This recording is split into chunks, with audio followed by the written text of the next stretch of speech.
Ake sifunde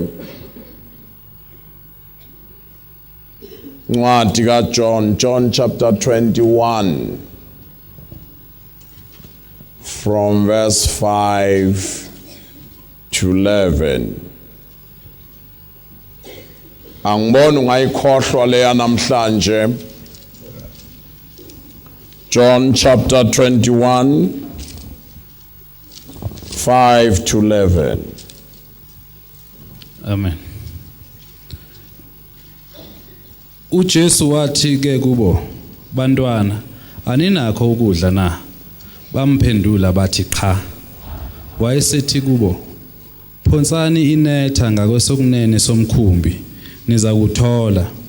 Base bephosa, ababe besaba namandla okulidonsa ngenxa yobuningi bezinhlanzi. Khona lowo mfundi uJesu amthandayo wathi kuPetro, "Yinkosi." uSimon Petro wathi, "Yinkosi." uSimon Petro ekuzwa ukuthi yinkosi waqoka ngokuba wayehambaze, waziphosa elwandle. Kepha abanye abafundi beza ngesikebe ngokuba babengekude nenhlabathi. Kepha kungathi izingalo ezingamakhulu amabili bedonsa inetha elinezinhlanzi. Kuthe sebephumele emhlabathini babona umlilo wamalahle nezinhlanzi ezibekwe kuwo nesinkwa. uJesu wathi kubo, "Lethani izinhlanzi kwenizibambe manje." Wasuka uSimon Petro waluhudulela emhlabathini inethe ligcwele izinhlanzi ezinkulu eziyi153 noma zingako, inetha alidabukanga. Noma zingako inetha qedela Alidabukanga. Come class, noma zingako inetha qedela Alidabukanga. abana uthulile ke sengizokhomba ukuphakame usho wedwa ke. Nakuba zingako inetha qedela Alidabukanga. Baba, sibusise ngezwi lakho. Siyabonga ukuthi ususenzele ngoKristu inkosi yethu. Amen. Sihloko sodaba lwethu namhlanje siqedela ebekade sikusho la sasikhona last, big fish anointing. Sithini isihloko sethu namhla? Uyazi khona abathulile sithola, ngicela unginika amandla khona ngizobaphakamisa abasho bodwa. Ungathi ngizobasukumisa. Ake sambe. Sithini isihloko sanamhla? Thank you. Uke wazibuza ukuthi why uNkulunkulu kaningi nakakhuluma ngenhlanzi? Kukhona izinto azibalulayo ezisezwini. Lo upart 2 wethu lo. Part 1 wale nansingana ngiyacabanga banayo lapha noma kunamakhopha very few.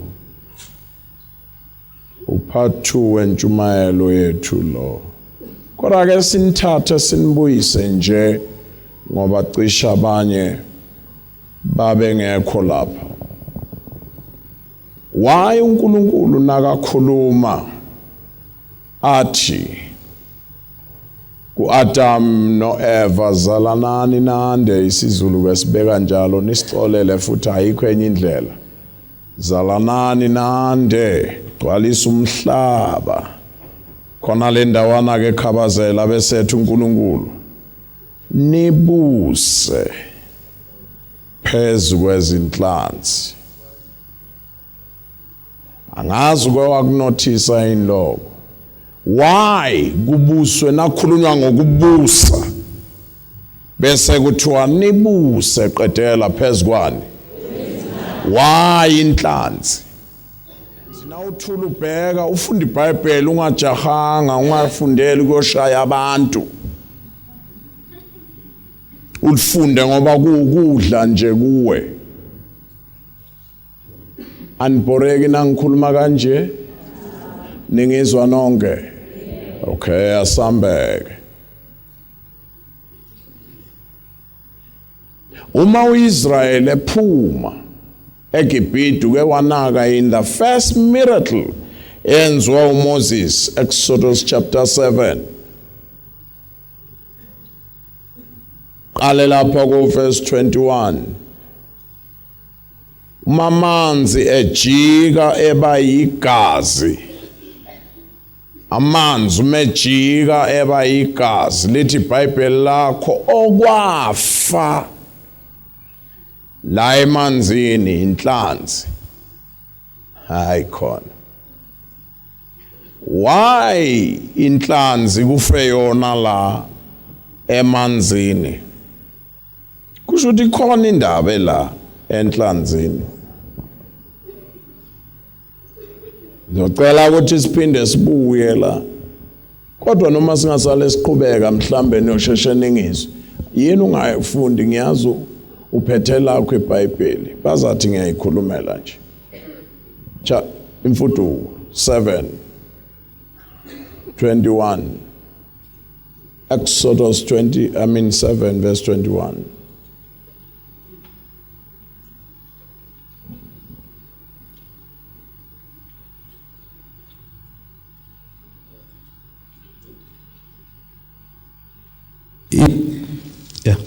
Izinhlanzi zasemfuleni zafa, umfula wanuka, abaseGibhithe bangena kuphuza, babengena kuphuza amanzi asemfuleni, igazi lalikhona ezweni lonke laseGibhithe. Ngicela ukubuza kini, emfuleni la kuhlala inhlanzi zodwa yini? Yini amanzi nawajika abayigazi kufe inhlanzi? Kungabalo kunye. Khona indawo la endabeni yenhlanzi. Ukuze ushashwizwe ke ngathi senginiphenyise kakhulu kodwa ke abala endlini bakujwayela ukuphenya. Anginanqaki kulabala endlini bakujwayela ukuphenya. Ngicela ningabhoreki. Ufuna nje siqiniseke ngalento engiyishoyo. Sebaphumile eGibhithe manje. Numbers chapter 11. Leo ludaba engikhuluma ngalo ngathatha inyanga yonke nje ngikhuluma ngalo. Ngikhuluma ngathi ngidiniwe nje ntombela. Chapter 11 verse 4 no 5. Numbers chapter 11 verse 4 and 5. Ngicela ke la bese ngithi ukuthi kancane. Ngizathi teach ngiphinde ngithi preach. Amen. Teach not preach. Awasambeke. Ingxubevange eyayiphakathi kwabo uma bephuma kwangena nengxubevange. That's right. Yaqala ukufisa nokufisa. Yaqala ukufisa yebo. Nabantwana bakwaIsrayeli babuye bakhala bathi, ngubani oyakusipha inyama ukuba sidle na? Siyakhumbula izinhlanzi esazidla eGibhithe ngesihle. Yekela.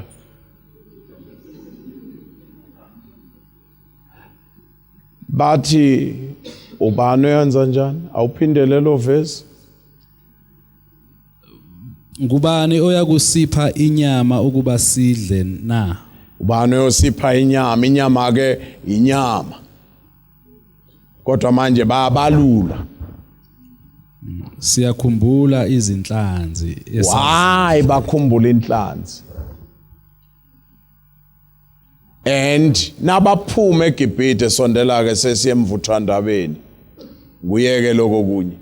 Nabaphuma eGibhithe ngesikhathi kuphakanyiswa induku. Amanzi aba igazi, into yokuqala yafa inhlanzi.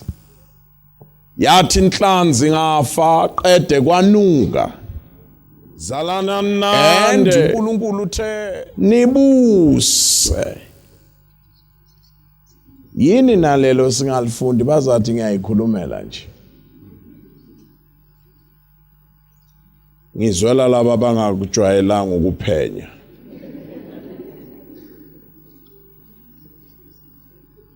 Have dominion over the fish. Verse 28. Yebo. uNkulunkulu wababusisa. uNkulunkulu wathi kubo, zalani nande nigcwalise umhlaba, niwunqobe nibuse phezu kwezinhlanzi zolwandle. Hayi. Niwunqobe umhlaba bese niyabusa. Naqala kuthiwa nibuse. Kuthiwa nibuse phezu kwani? Kwezinhlanzi zolwandle. Hlolo wendaba. Nibusa phezu kwani yebazalwane? Why inhlanzi? Nangu Israyeli. Uma sezokhululwa into yokuqala amanzi nawaphenduka abayigazi. Into efayo la kufa inhlanzi. Azibalwe ezinye izinto ezila emanzini ukuthi zona zafa yini. Sondela. Uma sikhuluma ngenhlanzi ngakhohlwa. Once wathinta indaba yenhlanzi uthi uNkulunkulu kuJeremiah chapter 1. Ngiyacabanga lapha kubo verse 11 kanjalo Jeremiah ubonani? Uthi Jeremiah ngibona umuthi. Umuthi wantoni konje la? Almond, yes. Ngibona wona. Uthi uNkulunkulu ubone kahle. Yizwi lami leli. Hawu. Njoba ngithi ngibona isihlahla kanti yizwi la. Namanje ungathi ubona inhlanzi nje. One kwakhulunywa ngenhlanzi. Kukhulunywa ngempumelelo yakho. Uma ungakwazi ukuthi nakukhulunywa ngenhlanzi, kukhulunywa ngesizini yakho. Kukhulunywa ngempumelelo yakho. So Gumbi zifelani le inhlanzi uma uIsrael ephuma amanzi ebayigazi. Kwakushaywa mntakamshengu ama-rights okufisha ayekade ephethwe uFaro.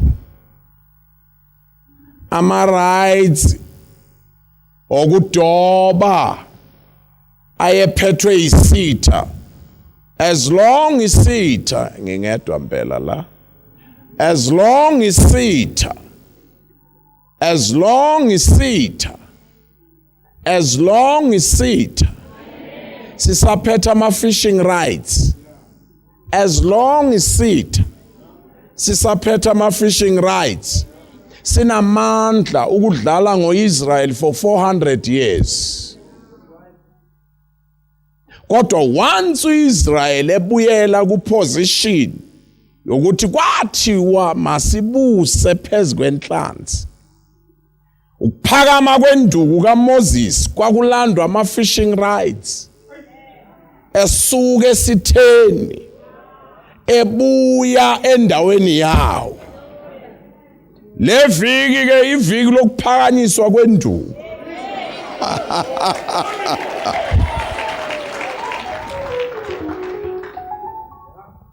Kodwa ulalelisise kahle. Ngatatazeli. Ngizwe noma ungathi ngishayela phansi nje. Beza abagijimayo. Futhi ke namhla babone ukuthi ngoba kuyimi ngishayela phansi ngcono ngibe ngedwa. Kusasa kungena amadoda iphume enye kuphinde kugibele enye. Ngoba kuyadliwa. Udliwa ukudla ongathi kuqinile. As long isitha sisaphetha amandla okudoba abantwana bakaNkulunkulu baba izigqila for 400 years. kuphakanyiswa induku kodwa ibukele induku njengoba iphakama amanzi aba igazi. Once kwaphakama isiphambano kwachitheka igazi. Fishing rights ziyasuka esitheni zibuya straight kubanikazi. Kodwa kuyamangaza Numbers chapter ubani besemfunda chapter 11 verse 5 wakhona kuyamangaza ukuthi sebaphumile eGibhithe futhi amandla okudoba asusiwe kuFaro kodwa basakhumbula ofish ababanikwa uFaro. Ngakhohlwa labo fish babebanikwa isitha kodwa ama fishing rights asekutheni manje nine seninamandla okuthatha ufish nibuse phezukwabo. Kahle sisheshise lento izo. Ake ngibona izandla bangizwayo. Niphamiseleni. Niyangizwa ngempela. Kahle ke sisheshise lento. Ngoba ngishilo ngathi into ende kakhulu. Asisheshise ngokuthi besiqale safunda uJohn chapter 21. Wena obhalayo ke ngeke salifunda leli. Zabe sudideka kakhulu. Ibeke net lapha le ndaba ake sibuye manje ku level la cishe wonke umuntu uzashesha ngizwe.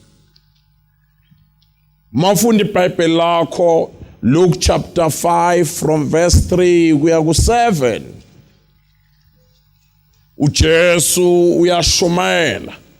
Ngiyacabanga namhlanje akasithole uJesu wayekade enodhobo lokungafuni ukuthintwa ngabantu. Njobe eshumayela wayengafuni ukusondela kubantu nabo bengasondeli kuye. Wayefuna ukushumayela ethe qekelele. Bathi beza abantu waya esikepeni.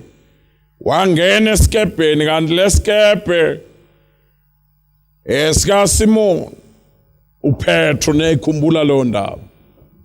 Awanisayikhumbula. Nayikhumbula ngempela. Wangena wathi nakangena uJesu washumayela ethe qekelele. Ibandla labalapha ogwini. I-crowd yabalapha. Yena waboleka isikepe sika Petro. Waqala washumayela eme esikepeni sika Petro. Meqeda ukushumayela. Usethi ko Petro ungakhohlwa ngalelo langa babengabambanga. Usethi ko Petro yehlisana amanethi enu. Ngiyamuzwa uPetro uzama ukubuyisa ingqondo kaJesu. Kanti akaboni ukuthi akwenzeki uJesu umboleka into zakho angakubuyiseli ngalutho. Njobethi yehlisa amanethi ngamanye amagama seyisikhathi sokuthi ubhadalwe. Seyisikhathi sokuthi ubuyiselwe ukuthi ngeke ngasebenzisa okwakho. Eneke angeke ngubuyisele ngenye into ngoba ngangithe busa phezukwenhlanzi. Ene ngizokhuluma ngalesikhathi inhlanzi zikubalekele. Yehlisa inethi. uPetro ke yena uthi hayi inkosi sishika kubusuku bonke mazibuko la. Asibambanga next bokusebusuku. Uzama ukuphaphamisa ingqondo kaJesu. Thina size ebusuku ngesikhathi sokudoba. Dala sidoba siyakwazi ukudoba. Asibambanga ebusuku wena uzane group yabantu awubheke bangakanani. Ithunzi zabo ayiqonda ukusho njalo uPetro. Ithunzi zalabantu zongamela emanzini. inhlanzi zizoxoshwa ile ithunzana. Nakuba beyithanda ukungena kodwa ngenxa yale ithunzana. Ngathi ngake ngenza preach kule ithunzana. Sanibonani. Uyazi bakhona abantu abangathandi ukufellowship kanye nabanye abazalwana. Kodwa bahlushwe yithunzana. Zifuna inhlanzi ukungena kodwa ithunzana. Nawe uJesu uPetro utshela yena, pho utshela indoda engaxolisi na ikhulumile. uJesu nakhulumile ulinde ukuthi kwenziwe. Uke wanaka ukuthi iBhayibheli lithi izwi likaNkulunkulu liyinkemba esika hlangothi zombili, sika hlangothi zonke. Amagama lokhuluma nami ngelinye ilanga uthi phela ubobona lisika zombili. Alfani nomese wokusika isinkwa. Mese wokusika isinkwa na usangapha awukwazi ukusika. Lona lingamagama uthulukhipha lisike liyale. Lingakuyeki nawe. Liphinde lisike nala kuwe. Akuyingozi naselisika liyale kubantu lingakwenzi lutho wena. Ngoba fanele lisike enhlangothi zombili. Lisike liyale liphinde liqeda amathamba akho wena. Manje liphumile yehlisa inet. Yena ke uyazi uJesu ake ngutshele na imfihlakalo ibhale ke imfihlakalo la. Wanele wathi uJesu yehlisana amanet. Inhlanzi thousands zeinhlanzi zezwa izwi zabese ziyala uJesu yakhona. Zeza zigibelana. Ngesikhathi uPetro esazama ukuchaza ngengqondo inhlanzi zithi sesifikile. Uma uPetro engalilandelanga izwi, ukulalela izwi akukona lokhu. Ukulalela izwi ukulenza.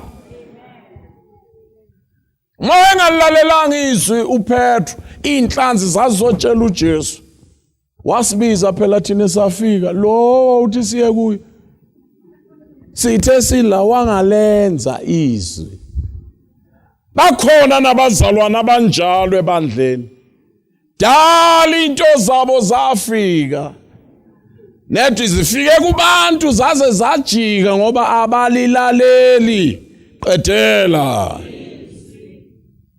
Ukulilalela ke ingako lo yamzalwane ethi wena Jehova ukhulume kanye mina ngakuzwa kabili. Lokusho ukuthini lokuzwa kabili? Ngiyakuzwa okokuqala. Okwesibili ukuzwa ukwenza izwi. Kusho ukuthi uzwile lo. Khulume kanye uJehova mina ngezwe kabili. Ngizwile. Kwadlula la ekuzweni. Ngase ngiyenza. Uke wanaka ukuthi kuya ngokuthi ubhotshozwe ubani. Ngoba lo mzalwane usho kahle ezwini. Indlebe zami uzibhobozile ngosungulo. Khulume kanye ngikuzwe kabili.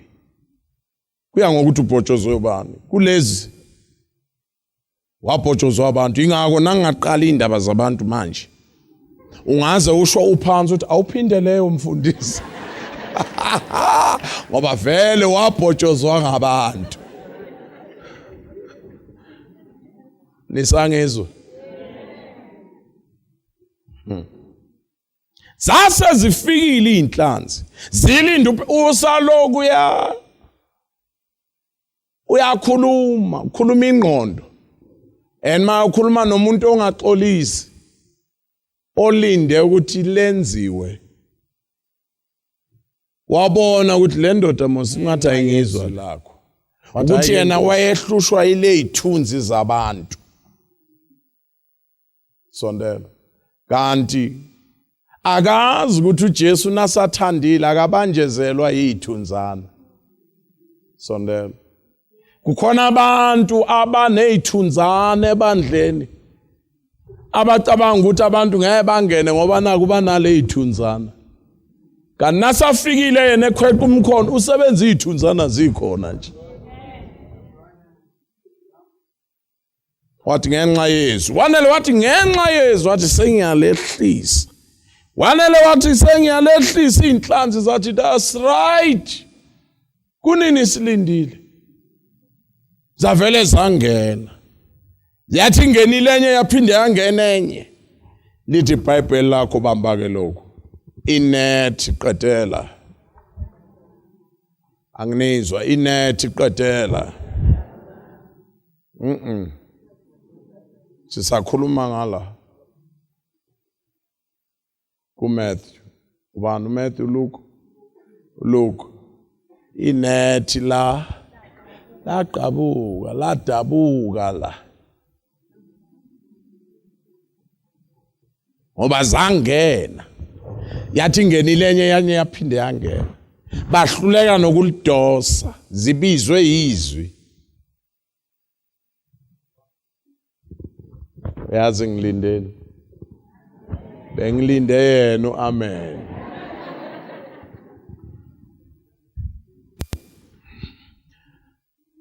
Umeqala uPetru ukuhlangana noJesu, inhlanzi zangena zadabula amanethi. Asambeke. La sifunda khona kuJohane kusemva kokuvuka kukaJesu. Benikwa ithuba lesibili. Nakhona babambanga abantwanyana ninaka ukudla na bathi asinako athi phosani. Namhla kuthiwa kwangena big fish. Kodwa inet qedela. Into ezimbili lezi. Ngapha inet qedela. Laqabuka ngapha. Kukhona ibusiso mntakagama ezidabula amanethi. There are net breaking blessings ngapha. Ibusiso zakhona zidabula amanethi. Angiphindi. Net breaking blessings. Net breaking blessings. La. Kule viki bengicela ngegama lika Jesu sithuthe la. Ukuthi izinto kumele ubuse kuzo zifike kodwa zidabula amanethi. Ngifuna siye ngapha. Ukuthi zifike ene kufike bo big fish. Bathi sebefikile bathola inethi limendiwe. Kungadabula yabona la kudabuka amanethi la. Mina ngikhathele mntakantombela. Imvuselelo ezinkulu. Kubekwe namathende bayeza abantu khisha imali ezinkulu emva kwemvuselelo. Awusaboni noyedwa walabantu bekade bela. Kusho ukuthi ifikile kodwa zidabula amanethi. Angibuye futhi. Ngikhathele mina ukuthi even imali yakho uyayithola kodwa uthi uyithola idabula amanethi isikhwama sakho siyavuza. Amanethi adabukile la. That is why khathi lakho lohola likamashonisa. Hayi ngoba ibusiso zakho azifiki. Ibusiso zakho ziyafika nethi idabula ikhwama. Na kufanele sicheke kahle. Singababazi lokuthi hey zafika zaze zakhola saze sabiza abanye ozanzosilekele. Net breaking blessings. Okuyizinto ezifikayo kunoma ubani. Akobuza umakhelwane makhi. Uyamuzwa lo baba?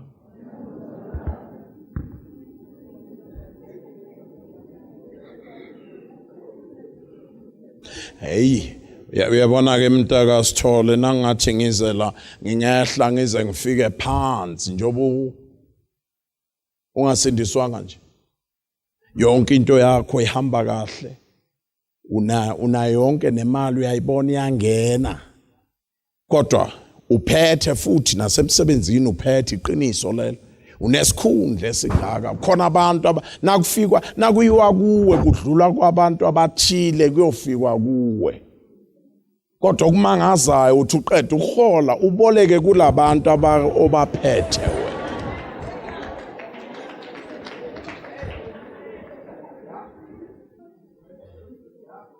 ibusiso Gabshlamanet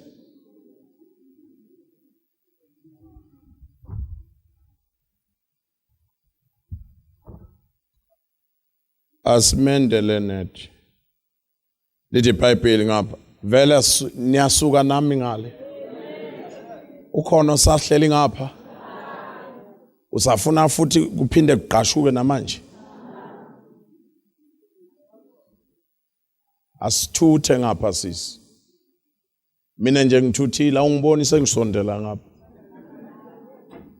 into emangaza la khona into engicela ukuthi ngike ngibeke mazibuko ebaluleke kakhulu uke wanaka ukuthi uJesu nakakhuluma kade aziwa abaFarisi kakhulu ukudlula abafundi bakhe kaningi uJesu nakakhuluma ambobuka imibhalo ubethe eqala evula nje umlomo ngemibhalo abaFarisi bamuzwe eqala ukuthi uthini laba bakhe kudinge ukuthi azaphinde kabili laba bakhe uthi uJesu dilizana nethempeli zolakha mina ngeinsuku ezingaki nafika kulaba basheshe bamuza ukuthi uthini lo futhi babona kahle ukuthi akakhulumi ngala thempeli leli lo muntu ingako ngoba ukuzwa ukwenza ake sibabona abaFarisi ukuthi bamzwile yini mefu uJesu bayotshela laba abaphethe bathi nibeka abantu lapha lo mkhohlisi uthe uzovuka lo kusho ukuthi benze njani nabantu laba bakhe kwadinga phinda chaze futhi anazini njengoJona eswini senhlanzi wahlala insuku ngosuku lwesithathu inhlanzi yamkhafula kanjalo nendodana yomuntu imele ukuhlushwa uchazela laba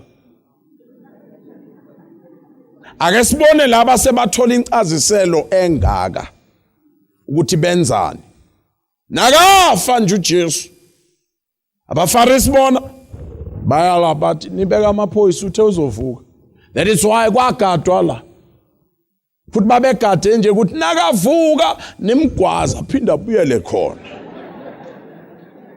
kusho ukuthi bezwile phela laba ake sibone laba bakhe esefile uJesu yakhuluma inkunzimalanga uPetro adaba mfowethu ngendlela ashaywe ngayo lo muntu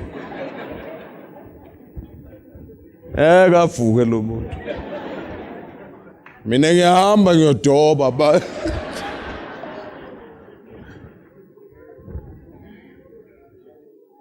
just 3 days 3 nkosi yami 3 days bamlandela nalaba kusho indoda eke yahamba phezulu kolwandle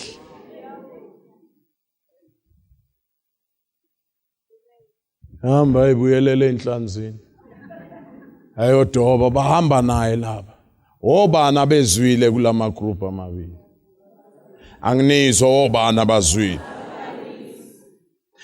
kubhlungu ukuthi sithi Shumayela uSathana asizwe ngcono kunabazalwane akusi right ukuthi sithi Shumayela uSathana asizwe ngcono ukudlula wena uthengwe ngegazi something wrong ene nakafika sadoba lapha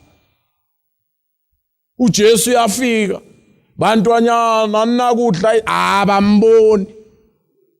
How 3 days Hatebe. 3.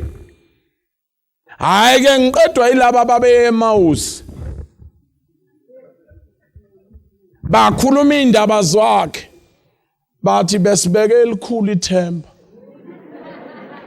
Wangena phakathi kwabo. Wathi indaba zini bamqala bamthethisa. Bathi ubuyaphi wena?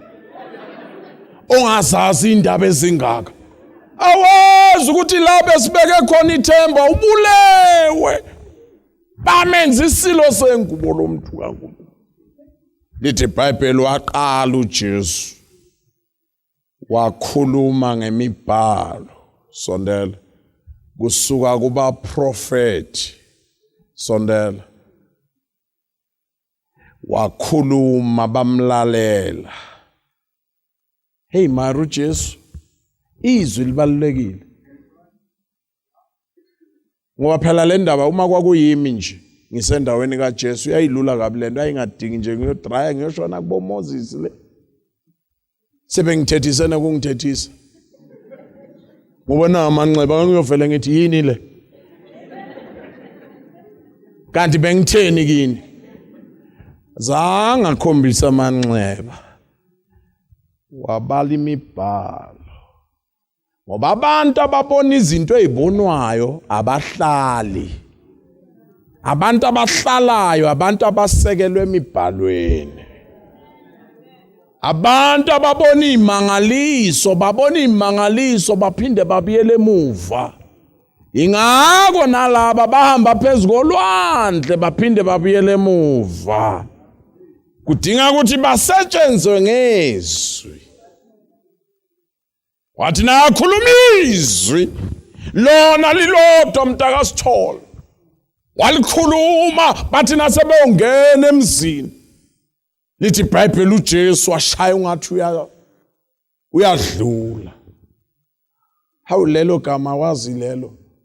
Liyangiqeda uthi uJesu washaya nje ungathi uyadlula. Hawu Jesu. Kanti ku-act njengabotsotsi na. Washaya ungathi uyadlula. Leli gama elithi washaya ungathi kusho ukuthi akadluli. Manje wayashaya ungathi uyadlula. Wayefaka i-dipstick kubo ukuzwa ukuthi lingenile yini bazalwane. Ngesikhathi eshaya ungathi uyadlula wayengadluli vele. Wayefuna ukuzwa izwi ukuthi lingenile. Kwakhuluma bona bathi kahle ungadluli sokuhlwile hlala nathi.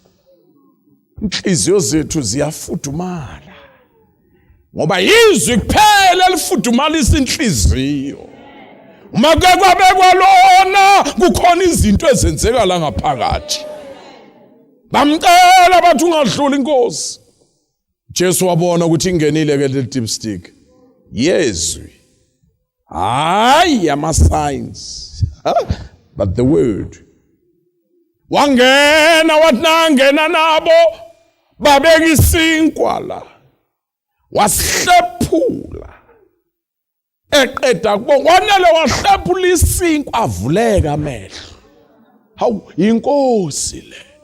Wanyamalala. Ngoba ukuhlephula kwesinkwa kuyawavula amehlo. Ukuhlashulwa kwesinkwa yebazalwane hayi ukuhlashulwa kwezindaba kodwa ukuhlashulwa kwesinkwa athi umuntu ngibonile ngambona eCalvary ngambona uthando lwakhe ngoba bokuhlashula isinkwa abamboni nalaba Jesu yafika abantwanyana nilambila nakudla na bathi asinako Phosani nethi. Wanele wathi phosani nethi. Namhla kweza bo ezinye izinto ezidabula amanethi ungathi ofish kanti kungene nezinkalankala.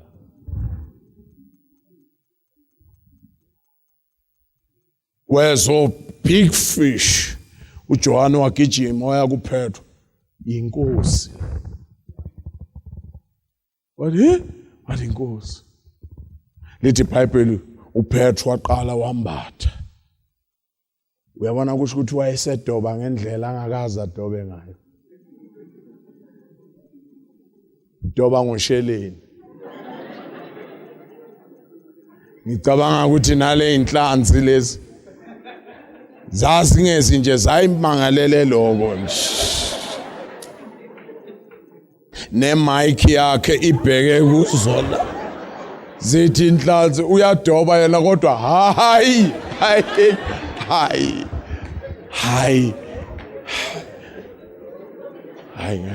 Ngiyayicabangela nje bazalwane. Kuthi inhlanzi zayithuswa ile mic. Hawu. Wanele wakhuluma uJesu. Kwangena big fish. Jwana wagijima yakuphethwe. Hey, inkosi le. Wambatha. Mbatha late inhlanzi sezingenile ngoba zizwe izwi.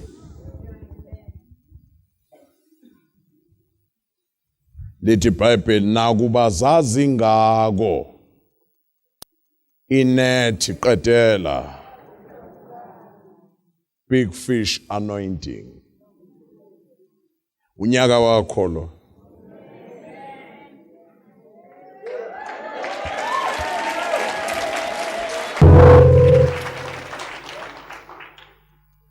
Ngasoli.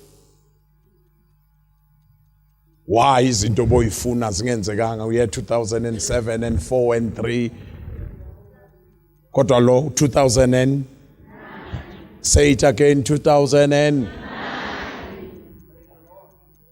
inzala abantu iyazi ukuthi wakhuluma ngo9 inamba yokubeletha le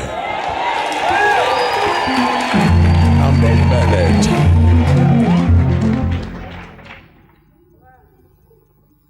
Noma engakakuboni uzoyibeka into zakho kulonya.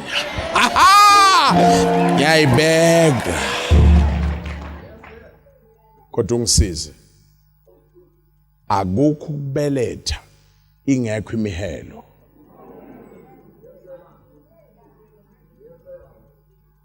Futhi kuya ngokuthi ukhulelwe into engakanani. Yasikahle nje uyabona le mihelo ngathi yakuhlupha. Uyabona njengoba ungazathi wena wehlelwa izinto ezingahlela abanye abantu. Kuya ngokuthi ukhulelwe into ezingakanani.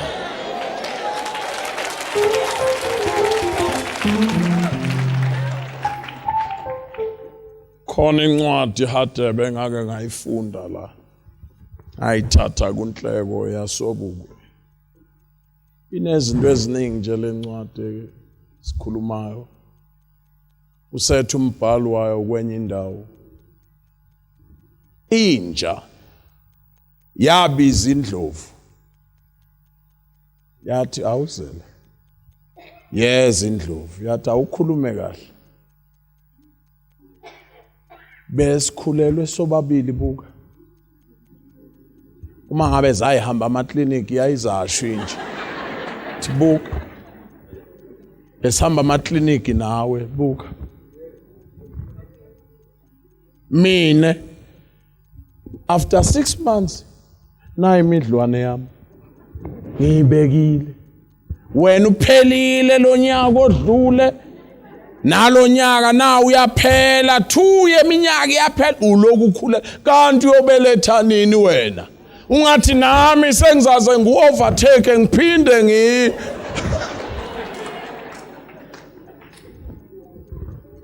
kuthiwa yaphendula indlovu. Athi kuya ngokuthi ukhulelwe into ezingakanani.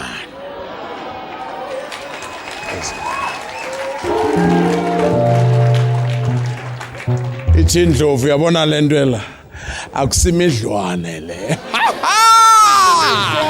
Yabona lela khulelwe into eyinkulu. Khulelwe into eyinkulu. Ngathi yiko lokho ngathi ngimthanda kangaka uEli ekhuluma noElisha. Uma bedabula iJordan athi cela. uthi Elisha umoya wakho uphindwe kabili phezu kwami. Usethi Eliya ucela into enkulu. Ucela into elukhuni. Angazi mina ngabe wayelikhuluma wayekwazi ukukhuluma isiZulu Eliya wayezothi mfana wami khuni lento icelayo. Vele into enkulu esikhulelwe yizo. Usethi kodwa na ungibonile kuyokwenzeka.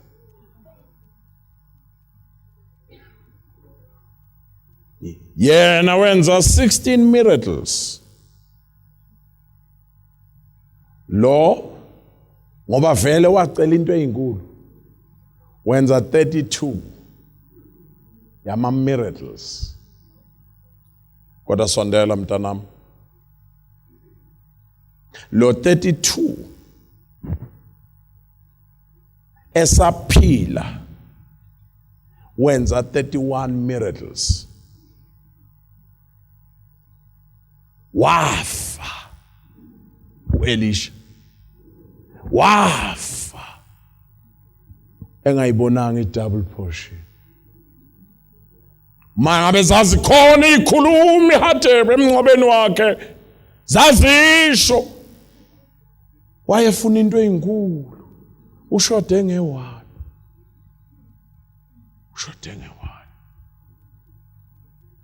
Uthesa amathamba amhlophe ithuna lakhe elele kulo kanti inkonzi semathanjeni. Simakade wabheka amafayili. Owani lo yamlilo kuleya ndoda. Yayicela i-double portion. Ihambe emhlabeni kuna 31. Fanele kugcwaliseke lo 32. Kushoda 1. Wafa umuntu. Khona abanye abantu abafa ngenxa yokuthi khona into zakho ezizayo. Kwahamba umuntu.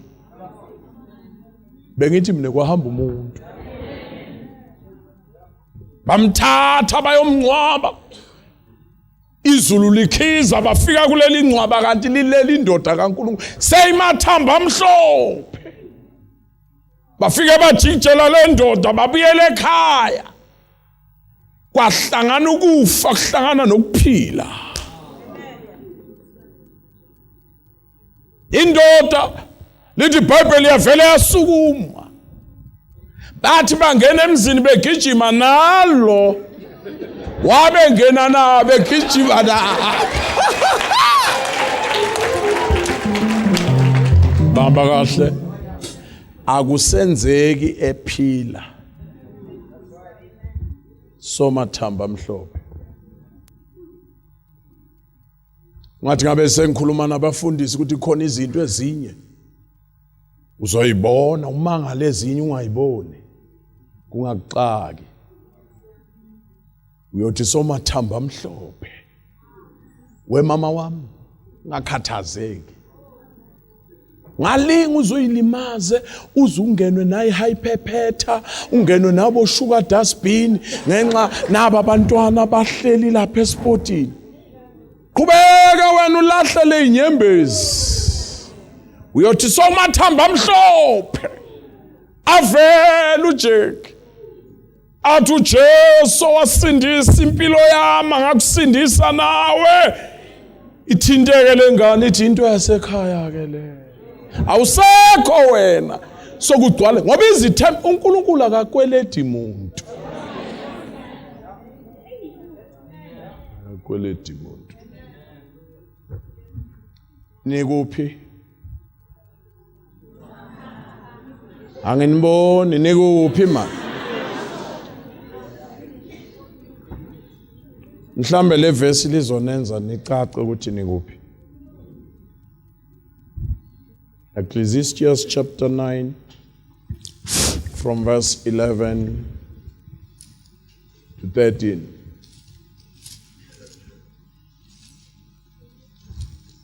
Shumael chapter 9 verse 11. Nkosi yami bengithi siyofika kulokuya asale sikuyeke. Qhubeka-ke. Ngabuye ngabona phansi kwelanga ukuthi ukujaha akuyi ngabanejubane. Jaha kuyi ngabanejubane, yebo. Nokulwa ngamaqhawe. Ngoba nendlovu intuthwane yayibulala indlovu. Nesinkwa ngabahlakaniphileyo. Nesinkwa ngabahlakaniphileyo, yebo. Nengcebo ngabaqondileyo. Yebo baba. Nomusa ngabanokwazi. Ngokuba bonke bahlangabezana nesikhathi nethuba. Bonke bayahlangabezana nesikhathi nethuba. Qhubeka. Ngokuba umuntu akasazi isikhathi sakhe. Bamba tshela umakhelwane makhe ayikabi mina ngiyasazi isikhathi sami. Lalela ngikusho lokho nangabe ngempela uqinisile usukile la. Nangabe ula I know my season. Tshela umakhelwane wakho I know my season. Njengezinhlanzi ezibanjwa enetheni elibi. Vala uqedile uyalifunda iBhayibheli. Lalela lokungasazi isikhathi sakho ufana nenhlanzi ezimbi ezisenethi njengenhlanzi enethini elinjani elibi leli eligabukayo. Check inetho kulo. Check inetho. Tshela umakhelwane makhe check inetho.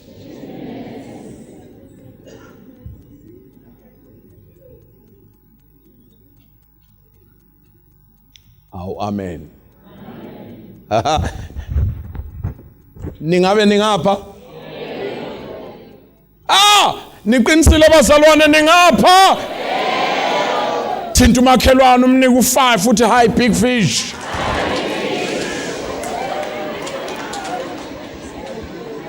Mtshele ukuthi you look like big fish.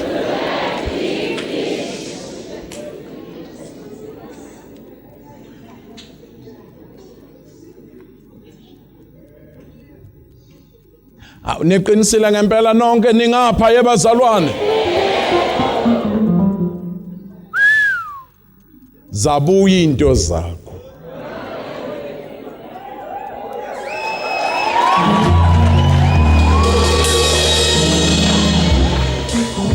Ngicela uyibhalele uhambe uyoyifunda ekhaya. Nehemiah chapter 3 uyoyifundela nje ekhaya.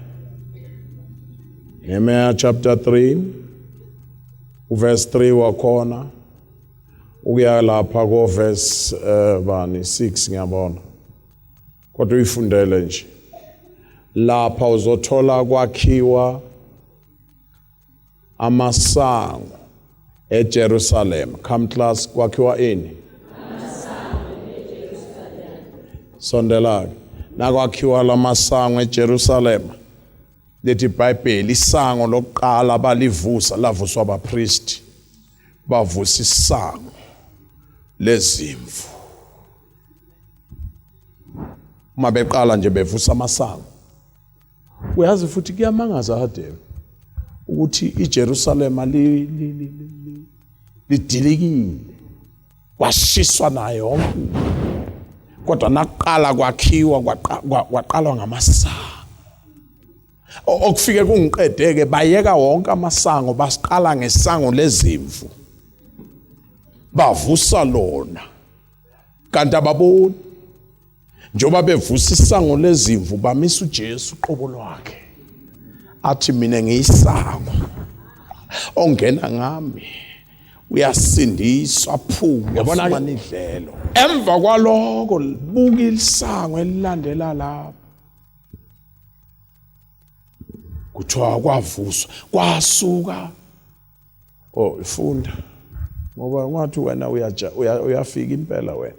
Funda. Cha, ngisho ukuthi nina ningafundi ngoba akabhoreki lo. Funda. Siqale verse 2. Eceleni kwakhe kwakha abantu baseJericho iqala ku verse 3. isango lezinhlanzi lakhiwa ngamadodana kaHasanewa. Iqayekela isango lani Lezinhlanzi. na umhlolo. Isango lani umhlolo wendaba. Ngoba once kwaphakamisa elinguJesu kufanele isango elilandelayo kube isango lempumelelo yakho. Once waphakamisa uJesu na kanjani uJesu uyakuphakamisa. Lakho ubani leli? Sango leinhlanzi. Amadodana kaHasanewa. Leli lezimvu lakhiwa bani? Verse 1. Eliashib umpriest. Bamba hlukanisa. Isikhathi siyahlupha manje. Leli livuswa abapriest leli. Kodwa leli amadodana kabani? kaHasanewa. Leli gama nabo yahluleka ukuthi Hasanai ungavela uthi Hussein. Okay. Ngoba Hasanai no Hussein into eyodwa. Ophakanyiswe emeveni. Na ukhuluma ngala madodana kaHasanai ophakanyisiwe emeveni. Ngakubona oHussein bephakanyiswa nje. Kodwa baphakanyiswa ngendlela errong. Wena uvela emeveni ngoba uvela kuAdam owathi nakona umhlaba waveza ameva. Waqalekisa umhlaba. Kodwa once kwaphakama isango lezimvu nalo bekade semeveni uyaphakanyiswa. Kwasiyami. Once kwaphakanyiswa uJesu ngeke uhlale emeveni. Once kwaphakanyiswa uJesu nalo semeveni qedela. Phakanyiswa. Oh. Hamba mtaka Gumbi.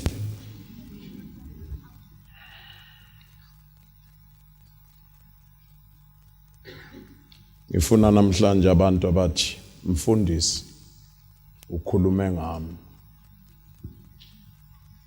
Into zami zidabula ikhwama. Dabula amanet. Funa abantu namhla bathi ngiyathutha la. Ngiza ngapha. Ulicheckile inet. Awu sebashonephi. Ulicheckile inet. Ungakuliphi wena? Ngempela ungapha. Yabona ke na ungapha ungakwenzi lokho kwenziwa uJona. Akekho ntombela umuntu ongikhuba njengoJona. Ingakho nale ngoma ethi uJona uyabaleka angizange ngihlabele nje. Nginesizathu ngiyonitshela ngelinye ilanga waye ngayihlabeleki. uJona utshelwa kahle hamba eNiniva. Ukuthi uJona uzwile kubona ngezikhwama ayithatha waya egwini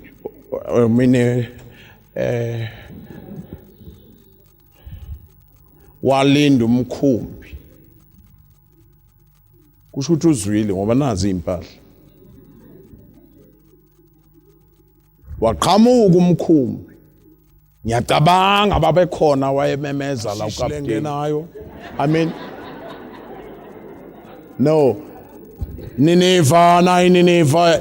Uyabona uJona uyangikhuba. uJona yangena iNiniva. Bonke abeyiNiniva iNiniva lengenayo. uJona uyema. Awumazi wayezwa.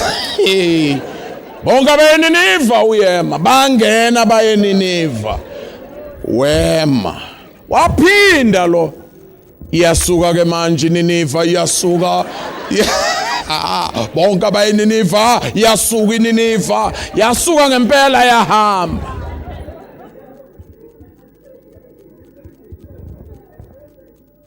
Nawulandelela lo mkhumbo weNiniva mkhulu kunalo eTarashish. Kwaqhamuka omncane nje umkhunjana. ITarashish le ngenayo uJona isikhathi bathi iTarashish uyasondela. Sondela nezikhwama. uJehova uthe makaye kuphi ebazalwane? Wangena. Niyalwazi udaba. Wathi ngena wayolala. Washona phasi. Phasi. Washona phasi. Phasi. Washona phasi.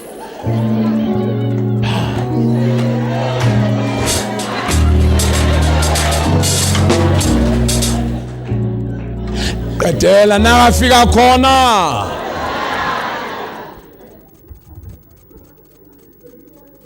Wasuka umoya la. Wasuka umoya onzima. Abantu ukapteni wamemeza siyafa. Lahlani yonke into eniyithengile. Bakhipha into zabo abayithengile abanye. Ngiyacabanga abanye bekhipha Nkosi yami le unit yami. Kodwa ke unit beyini kunoma kufemine. Hamba unit. Ngesikhathi belahla lezinto umnotho waseTarashish wenzani? Shona phasi. Nawuthula ubheka njoba lo mnotho ushona phasi ayisumoya ingoba kungena umuntu owazana noNkulunkulu wasuka washona phasi kuqala yena. Nabathi balahla impahla ungathi umoya bayawuqala. Uvuka kakhulu wajika ukapteni wathi hey hayi nilahlile bathi silahle konke se. Wathi hayi ke siyahluleka. Umuntu nomuntu akavuke athandaze kuNkulunkulu wakhe siyafa manje. Okumangalisayo ukuthi balahla izinto kodwa uNkulunkulu ababalahlanga. Bavula ama suitcase bawabeka la. Kwaba yiloyo horo. Uzumbone lo captain une order man. Ukuthi yena wathandaza nini intombela angazi. Kodwa into agudi kuyo ukubheka ukuthi bonke bayathandaza.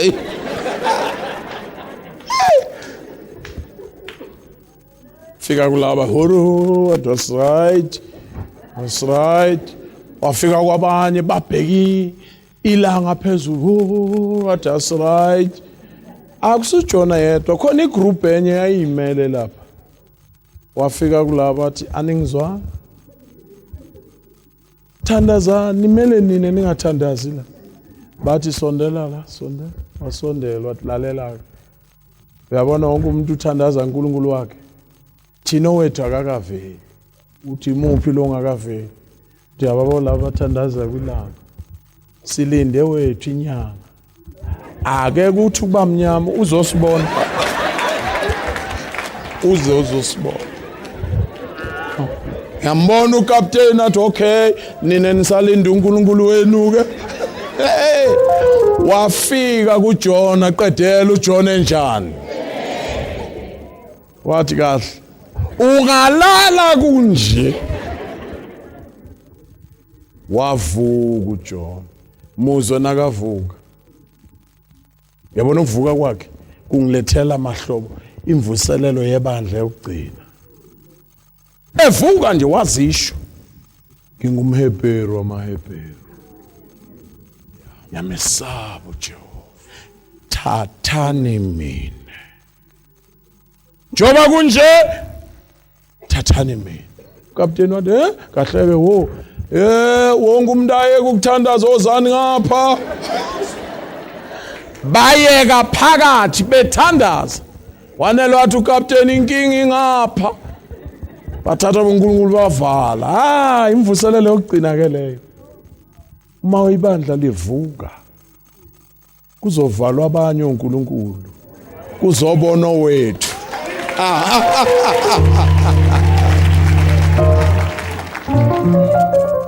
Wathi thathani mina. Banele bamthatha.